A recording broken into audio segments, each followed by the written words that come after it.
पुत्रदा एकादशी व्रत करने वाले व्यक्ति को पूजा के बाद सावन पुत्रदा एकादशी व्रत की कथा जरूर सुननी चाहिए।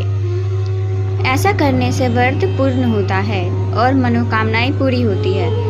अब आप शांतिपूर्वक इसकी कथा सुनिए और इसके सुनने मात्र से ही वाजपेयी यज्ञ का फल मिलता है।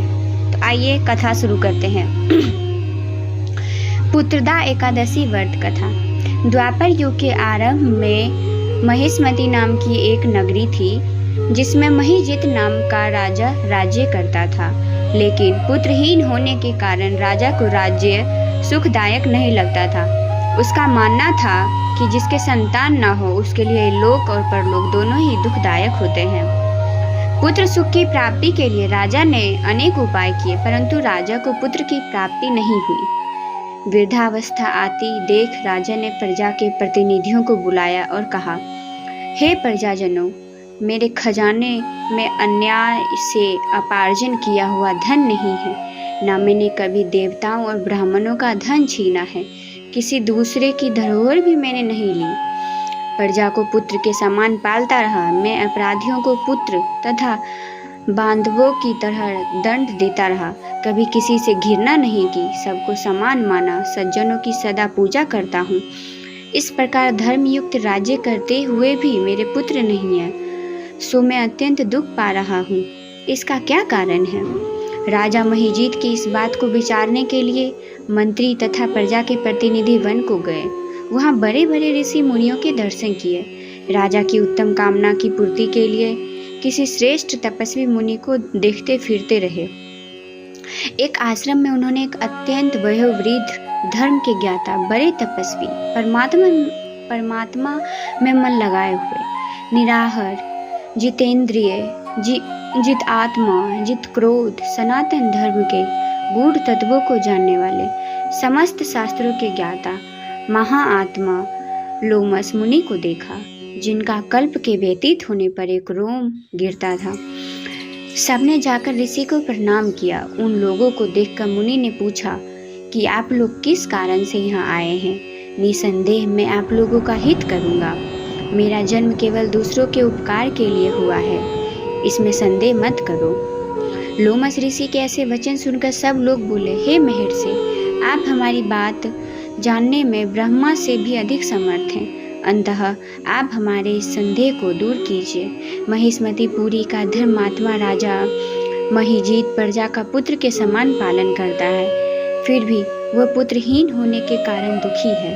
उन लोगों ने कहा कि हम लोग उसकी प्रजा हैं, अंतः उसके दुख से हम भी दुखी हैं। आपके दर्शन से हमें पूर्ण विश्वास है कि हमारा यह संकट अवश्य दूर हो जाएगा, क्योंकि महान पुरुषों के दर्शन मात्र से अनेक कष्ट दूर हो जाते हैं।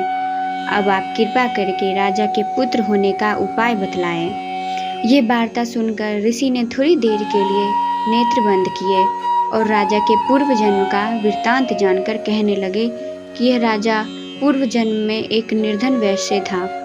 निर्धन होने के कारण इसने कई बुरे कर्म किए। यह एक गांव से दूसरे गांव व्यापार करने जाया करता था। एक समय ज्येष्ठ मास के शुक्ल पक्ष की द्वादशी के दिन मध्य के भोजन के समय 2 दिन से भूखा प्यासा था। एक जलाशय पर जल पीने गया। उसी स्थान पर एक तत्काल की ब्याही हुई प्यासी गो जल पी रही थी। राजा ने उस प्यासी गाय को जल पीते हुए हटा दिया और स्वयं जल पीने लगा। इसलिए राजा को यह दुख सहना पड़ा।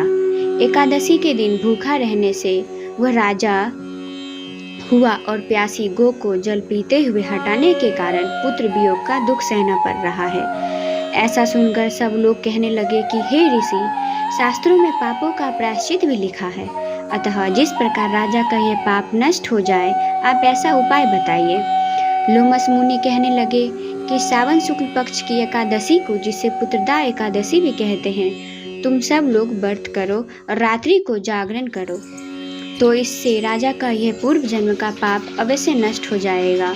साथ ही राजा को पुत्र की अवश्य प्राप्ति होगी।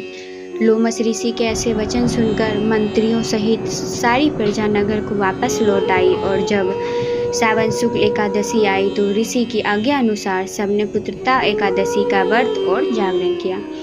इसके पश्चात द्वादशी के दिन इसके पुण्य फल का राजा को दिया गया। उस पुण्य के प्रभाव से रानी ने गर्भ धारण किया और प्रसव काल समाप्त होने पर उसके एक बड़ा तेजस्वी पुत्र उत्पन्न हुआ। इसलिए हे राजन, इस सावन शुक्ल एकादशी का नाम पुत्रदा पड़ा। अंततः संतान सुख की इच्छा हासिल करने वाले इस व्रत को अवश्य करें। इसके महाआत्म्य को सुनने से मनुष्य सब पापों से मुक्त हो जाता है और इस लोक में संतान सुख भोग कर परलोक में स्वर्ग को प्राप्त करता है। जय श्री हरि।